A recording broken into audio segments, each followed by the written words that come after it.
selama ini sejak zaman kuno sampai masuk pertengahan kita mengatur alam, menguasai alam. Tapi demikian alam tidak mau diatur malah mengatur, mereka tidak bisa tidak berdua. Artinya tetap ada kemungkinan suatu saat nanti karena intervensi alam ini uang bisa jadi tidak menjadi alat tukar. Tidak tahu bagaimana caranya lah ini. Tidak tahu bagaimana caranya alam ini mengatur manusia, dipaksa untuk tunduk pada alam. Alam ini makhluk Tuhan ya, yang diciptakan sehingga dan manusia bagian dari alam.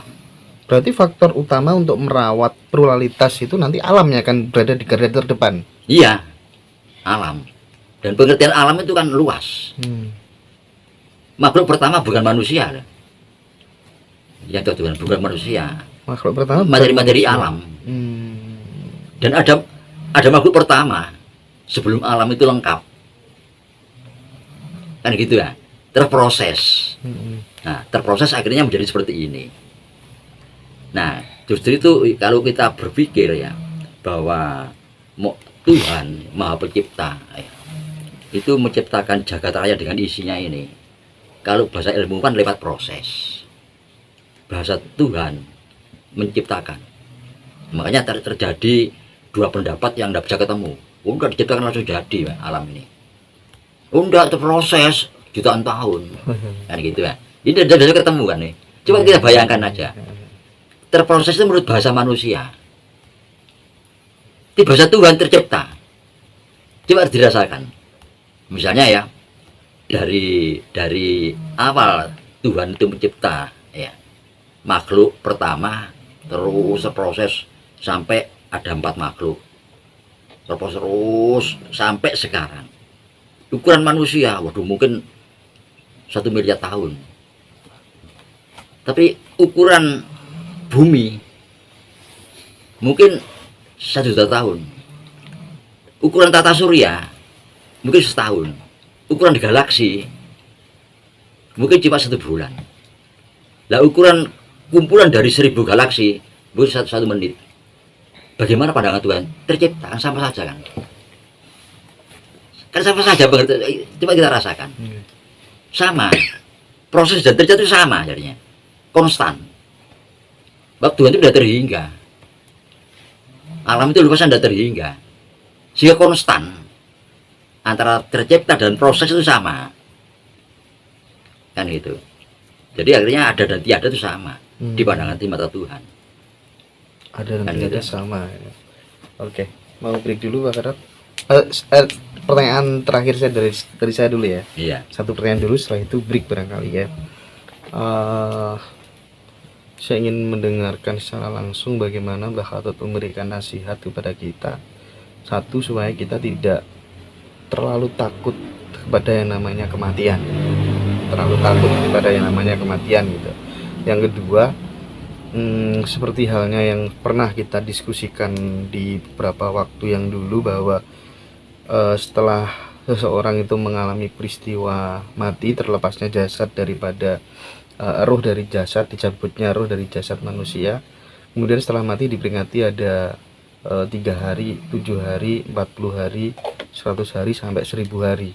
Saya ingin menegaskan lagi, 3 sampai 1000 hari itu adalah cara leluhur kita untuk mengingatkan kepada anak cucunya bahwa fisik manusia akan mengalami perubahan 1000 hari sebelum dia meninggal, 100 hari sebelum dia meninggal, 40 hari sebelum dia meninggal, 7 hari, 3 hari sampai 1 hari sebelum dia meninggal.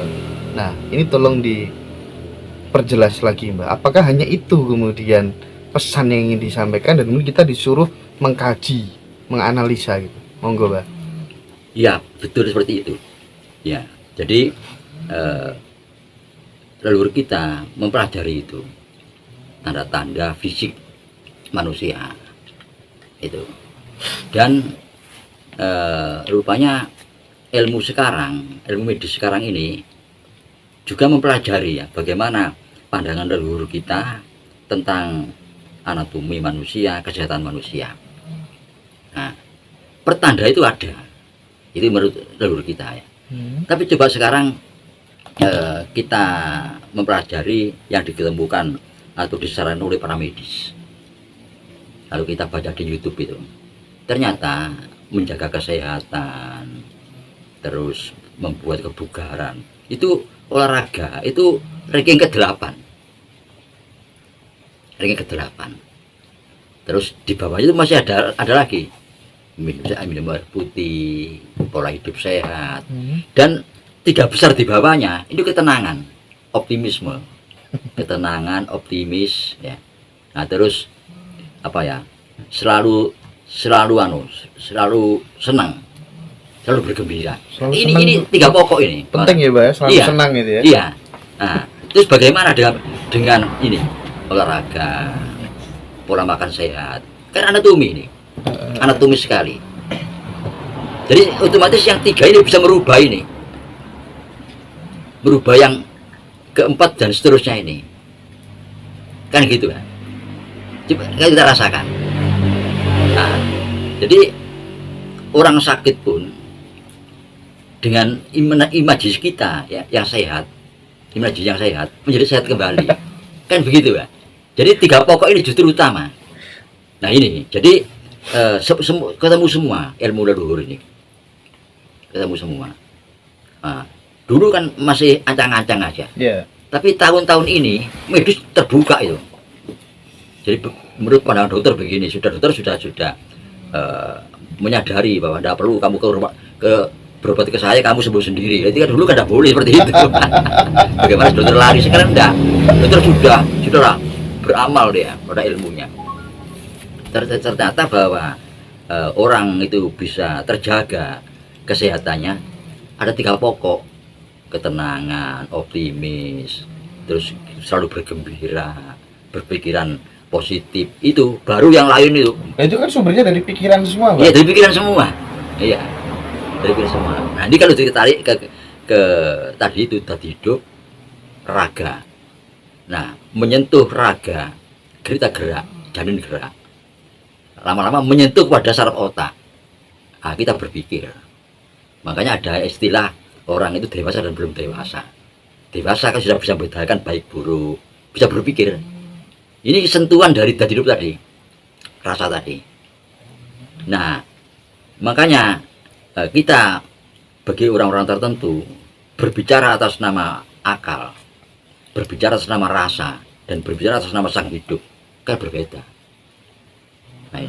Nah ini dilatih, kita latih. Tapi bagi orang pilihan ini kodrat. Dan tidak mustahil di Jawa, di Nusantara itu banyak yang terpilih seperti itu. Kita tidak tahu. Kan gitu kan.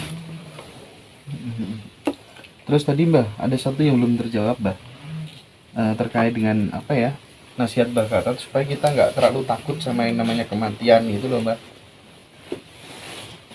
Nah itu apa, memahami struktur ya dari kejiwaan, mulai dari tadi hidup, saya mengatakan rasa, roh, itu kan yang menyentuh kepada raga. Akhirnya disebutkan bahwa namanya tadi hidup tidak bisa mati, dan hidup itu tidak bisa mati, namanya hidup. Nah, mati itu kan kerusakan raga, kerusakan raga. Dan juga rasa, karena rasa ini selama hidup itu terpelihara, rasa yang akhirnya menyentuh saraf otak, menyentuh raga bisa bergerak, saraf otak bisa berpikir. Ini dari tadi hidup ini yang tidak bisa mati. Nah, sehingga kita menjadi optimis bahwa kematian itu hanya raga, hanya raga. Nah kalau sudah waktunya raga itu dimatikan, ya sudah.